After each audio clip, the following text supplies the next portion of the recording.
할렐루야! 오늘도 주님과 동행하는 행복한 하루 되시길 축복합니다. 오늘 큐티 본문은 창세기 41장 1절에서 13절 말씀입니다. 오늘 큐티 제목은 요셉을 기억한 관원장이라는 제목으로 바로의 꿈을 해석할 기회를 갖는 요셉의 내용입니다. 말씀 질문입니다. 왜 관원장은 자신의 꿈을 해석했던 요셉이 떠올랐을까요? 요셉이 나이 30세가 되던 해에 바로는 흉하고 파리한 7 암소가 아름답고 살찐 7 암소를 먹고 가는 7 이삭이 무성하고 충실한 7 이삭을 삼키는 꿈을 연달아서 꾸게 됩니다. 이것은 앞으로 애굽 땅에 7년의 큰 풍년 뒤에 7년의 처참한 흉년이 이어질 뿐만 아니라 흉년의 영향력이 커서 풍년의 때의 혜택조차 사라진다는 의미입니다. 하나님이 요셉에게 주시려는 메시지가 매우 중요하기 때문에 반복해서 바로에게 꿈을 꾸게 하신 것입니다. 8절 말씀입니다. 아침에 그의 마음이 번민하여 사람을 보내어 애굽의 점술가와 현인들을 모두 불러 그들에게 그의 꿈을 말하였으나 그것을 바로에게 해석하는 자가 없었더라. 연이어 꿈을 꾼 애굽 왕 바로가 번민하기 시작합니다. 그는 천하를 호령하는 권세를 가졌어요. 그런데 하나님께서 주신 꿈은 해석하지 못하는 거죠. 바로는 자신의 권세로 불가능한 것이 있다는 사실이 믿어지지 않았고 그것으로 인해 번민하기 시작했습니다.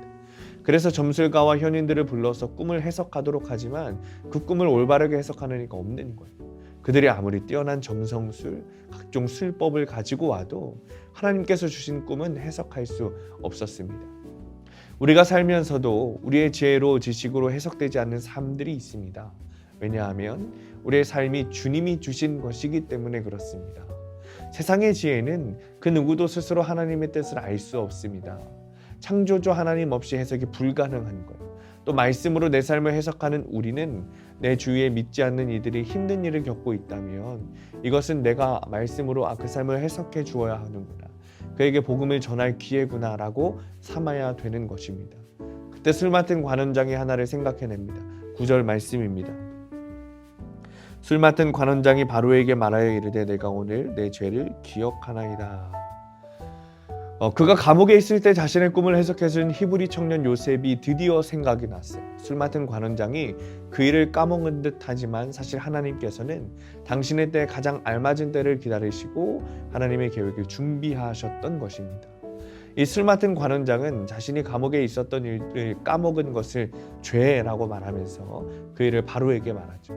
자신이 기억하지 못했던 것이 어쩌면 그에게는 허물일 수 있습니다. 그럼에도 불구하고 그 허물, 죄를 드러내면서 바로에게 말하는 것, 고하는 거죠. 그러나 그 결과는 어떻게 됐습니까? 모두를 살렸습니다. 처음에는 요셉을 살렸고 두 번째는 바로와 애굽을 살리는 길이 되었습니다. 이 관원장처럼 자기 죄를 솔직하게 고민하고 회개하면 나 자신과 공동체가 살아나게 되는 것입니다. 적용 질문입니다. 고난이 해석되지 않을 때 나는 무엇을 찾습니까? 누군가의 구원을 위해 드러내야 할 나의 수치와 허물은 무엇입니까? 오늘의 원포인트입니다. 해석된 자의 삶, 죄를 드러낼 때 복음이 전해집니다. 내 삶이 해석되고 내 고난과 내 죄가 해석될 때 그것이 능력이 됩니다. 그것이 전해지면 복음이 되는 나의 의를 드러내고 나의 잘난 것을 드러내는 것은 전도가 되지 않습니다. 그러나 내 문제, 내 죄가 드러나고 그것이 복음으로 말씀으로 해석되면 주의 일이 일어납니다. 오늘도 말씀으로 내 삶을 해석하시고 그것을 나누는 삶이 되시기를 간절히 축복합니다. 기도하겠습니다.